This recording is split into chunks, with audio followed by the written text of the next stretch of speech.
So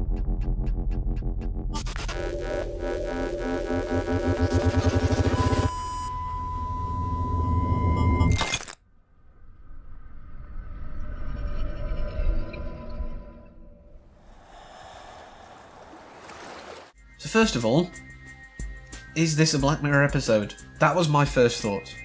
When I was watching San Junipero, until about the halfway mark-ish, I kind of checked the time. It's near halfway.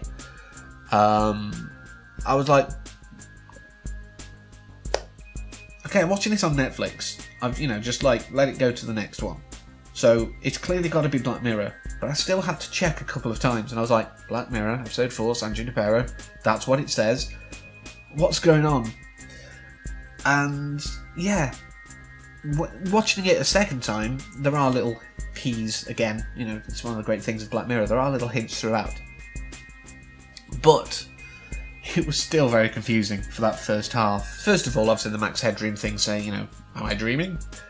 Is quite an apt phrase, if you will, for it. I mean, it's obviously not dreaming in the proper sense, but it kind of is as well. It's your consciousness existing in a world that isn't the real world, and it could be argued that's what dreaming kind of is. Consciousness is existing in a world that isn't real.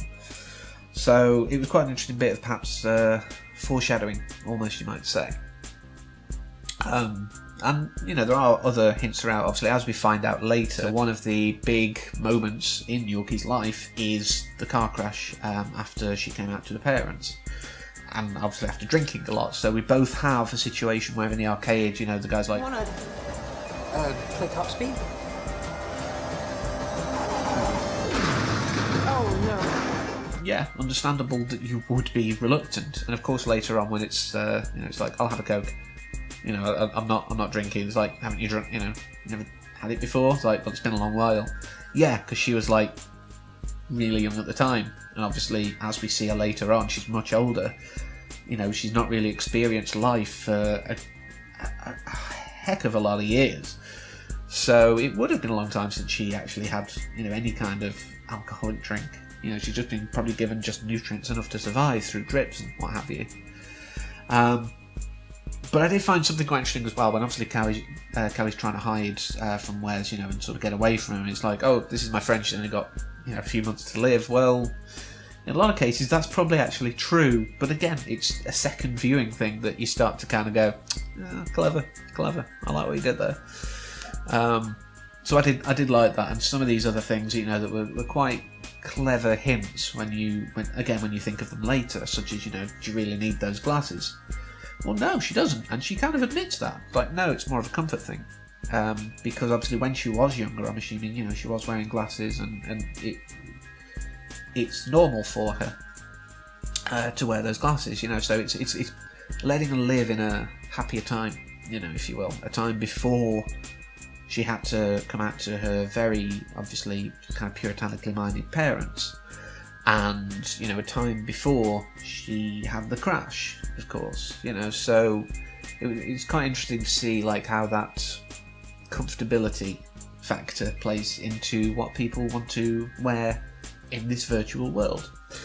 Additionally, obviously, Kelly mentioned the fact that, all these people just basically have got their fashion from movies, you stand out.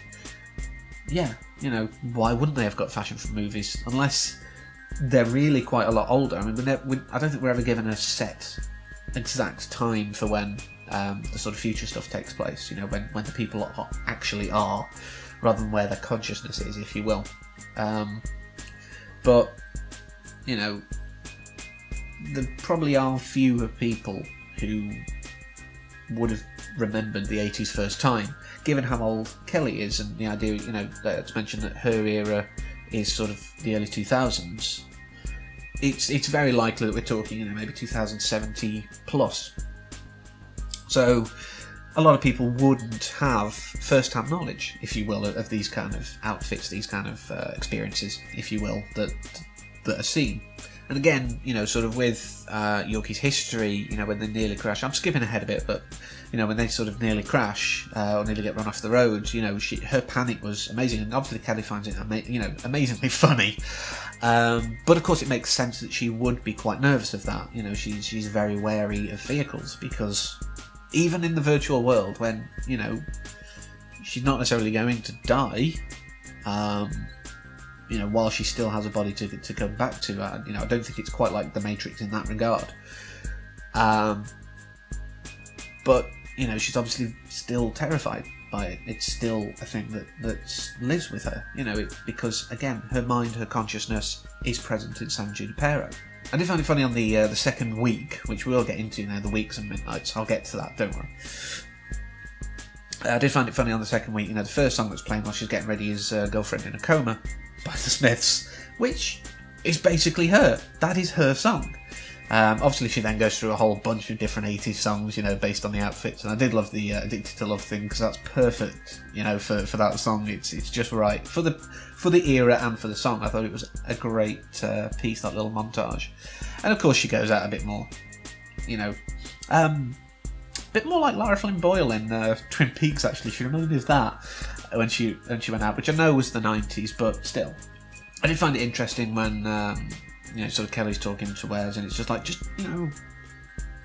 why don't you interact with the townies and stuff? It's like, well, they're all dead people, because obviously the permanent residents are the dead people, in the sense that they have no physical body left. As we see at the end, they've got a little kind of pod thing in a warehouse, and that's it. That's the only sort of physical element to them, but everything else is just this digital version of their consciousness. So they are dead people, and it's really weird to think about, but of course they're not dead, because their consciousness is there, they're interacting. So it's really quite strange. One of the things I really liked about this episode, sort of comes up where they're just sort of talking and what have you in bed, and it's like, when did you know that you liked women? I like men too. Equal rights. Now, bisexuality and various other things, are often in media made a big thing of. Even now, like you always think of, it's the gay character, because they're always that caricature and always over the top and always like, look, we've got a gay character, look, we have a lesbian. Going back to obviously the original Star Trek, we have an interracial kiss. It's often done for shock value, and as I say, even to this day, to a level, it is still the case.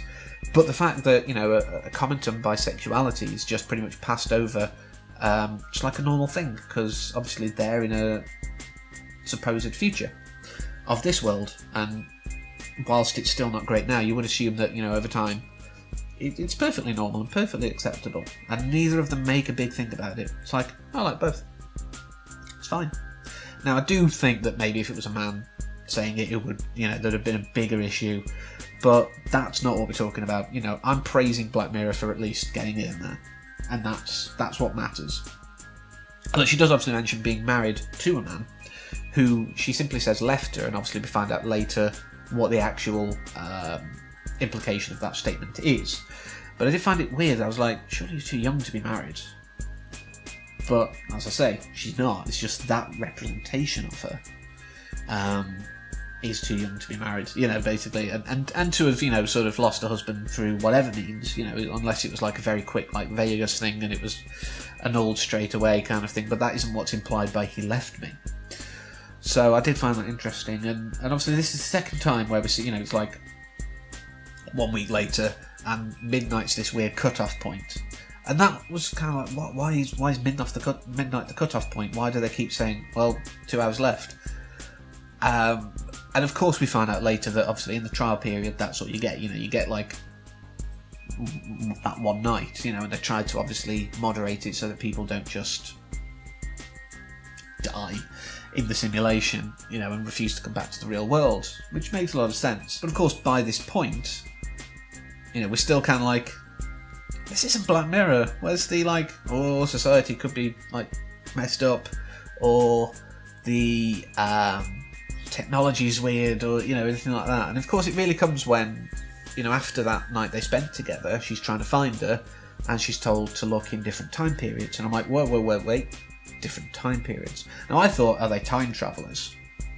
Of course, because that would also explain, because obviously they're back in the 80s. If they're time travelers, obviously from well in advance of the 2000s, because that's the latest point that Wes mentions, then some people in the 80s might be dead to them. In fact, if they were like 200 years in the future, I can guarantee that everyone they ever saw in those time periods would be dead, short of any sort of medical marvels happening in the in the intervening period. So that kind of really made me go, right, this is Black Mirror. And of course you start realising that you're seeing a lot of the same people in the different time periods, like the guy in the arcade. He's always in the arcade. But I find it interesting because obviously earlier I mentioned, I don't think it's perhaps like the Matrix where you can die, but it is a question that I had in my head, could it be like the Matrix? Because obviously when she's up on the roof and just quite sad, when she's in the 2000s, she's asked, is your pain slider set to 0? Which implies that she could fall down and be like, that's really bad and broken. But you wouldn't feel it. It'd just be difficult. Maybe it'd force you out of it, But I don't know. I mean, obviously with the full-timers who are effectively dead as we would consider it, do they have the, are they now subject to perhaps dying and things like that if anything happens to their virtual form, or are they just like respawned like in an MMO, just go back to the central hub? But a lot of these reveals about the nature of it, did seem to come like hard and fast. It was like this whole build-up of, is this real? Are they time travelers? Is it a simulation? And then all of the reveals seem to come like the pain sliders, time periods, various things like that. And I was starting to get the idea that perhaps it was more like a kind of VR or simulation, and she's like, you wouldn't want to see the real me, you wouldn't be interested. It's like, well, this isn't the real you, so obviously you can't be time travelers unless it's like a quantum leap thing where you're actually in someone else's body. But then this is the representation of you that we see throughout each time period, and you recognise each other. So it's not that. So it must be a simulation where you can have some kind of like avatar. I did love sort of meeting Greg as well. It's like, I've got this, this fiance Greg, and you're just like, but you've never been with a guy before. Like, are you like really, like the kind of puritanical approach of not before marriage and all that stuff? But obviously we learned that, Greg's just doing it out of kindness. Sort of later on, which is really sweet of him. It's like he's not going to get anyone. He's consigned to that, but. I thought it was really interesting, and how sort of caring and lovely he was. Obviously gave the backstory to a degree to her. I did find it interesting that, if you look at it, people mention like passing over and, full time. Both of these are basically euphemisms for death. I did find it interesting how they were tackling that subject very delicately, actually, because really what we're looking at is almost euthanasia in some situations, particularly with Yorkie's case. And that's always a tricky minefield to explore. It's very difficult to convince people that it's a good idea, I suppose, based on the sort of offset between value of life and suffering. But I'll come back to the euthanasia idea. One of the interesting things I did find is, when you look at it, there's one thing I thought of much later, really. When she meets Kelly, and sort of gets to speak to her and gets to, sort of interact with her and stuff. She ends up kind of being in a car with her, and obviously, sort of happily being sort of lesbian with her and what have you. And it's quite weird because obviously her coming out is what led to her crash, which are two big traumatic experiences that obviously led her to, the physical state that she has. But Kelly kind of helps her come to terms with both, which is quite impressive when you think about it. That she's had however many years of just being unable to do anything, and now to being in this virtual world, she can come to terms with these things and actually start living, even though at the end of it she's not living as we think of it, you know, having a body and mind all connected and what have you. So it's really an interesting idea, you know, that she can actually get some closure, which she wouldn't be able to do in the physical form that she had. She'd never be able to like have those experiences. And you know, coming back to like the euthanasia idea, you know, in this situation, euthanasia can be kind of a blessing in that kind of situation. You know, her quality of life as it stands isn't that great. She obviously, you know, and because her mind is sound enough, obviously, to exist in San Junipero as well as it does, and it is her wish to do that. It's just that obviously her parents wouldn't agree to it, hence Greg, and then obviously Kelly saying, "No, I'm going to marry you." I did find it quite sort of interesting when she has, you know, passed over. Obviously, you know, she does have that tear, and it was very sad. I was very touched by that. But it's quite interesting, you know, because the idea of like being uploaded to the cloud. There's a lot of analogies to heaven, you know, like right back to the start. You know, you don't need those glasses because her eyesight isn't affected. She has no physical degradation of her eyesight. And people often say, you know, like the people who believe in the idea of heaven, you know, that's the perfect world, that's the perfect version of you, that's you however you want to be. And you know, you can choose how you are, you can choose what you want to do with your life, or afterlife, I suppose. And I found it quite interesting, that literal interpretation. And of course, we have the end, you know, one of the best endings of anything. I mean, this was one of my favourite hours of television, full stop. You know, not just Black Mirror, but anything. And for someone who doesn't watch normal live broadcasts, I only watch what I want to watch when I want to watch it. You know, whether that be through DVDs, Blu-rays, or streaming. You know, I am selective, and for me to say this is one of the best things I've watched, considering I have that level of control, if you will, is a massive praise. But that's getting off topic. You know, I just thought that literal interpretation, cemented by the song at the end, was genius. I did find it interesting that sort of earlier in the episode, you know, mentioned like the picture of, you know, is that your mother? You know, like with Happy Birthday Alison behind and stuff like that. And we obviously find out later that was in fact her daughter. And the reason, you know, that she didn't want to sort of be uploaded, if you will, you know, after death, she didn't want to pass over, she didn't want to go full time, was because her daughter never had the chance. Now, this led me on to a massive kind of query in my head. So, obviously her daughter missed out. Now, we're not given a reason as to why, whether, you know, her brain was unable to be done. Maybe it was, you know, sort of brain damage happened or whatever. Or maybe the technology wasn't there and things like that, you know. And obviously her husband said, well, she missed out, so I'm going to miss out, and she agreed with that, you know, which obviously causes the argument between her and Yorkie, because Yorkie doesn't know. It's just like, oh, come on, you've got to stay. But I did wonder, are they kind of being martyrs to a degree?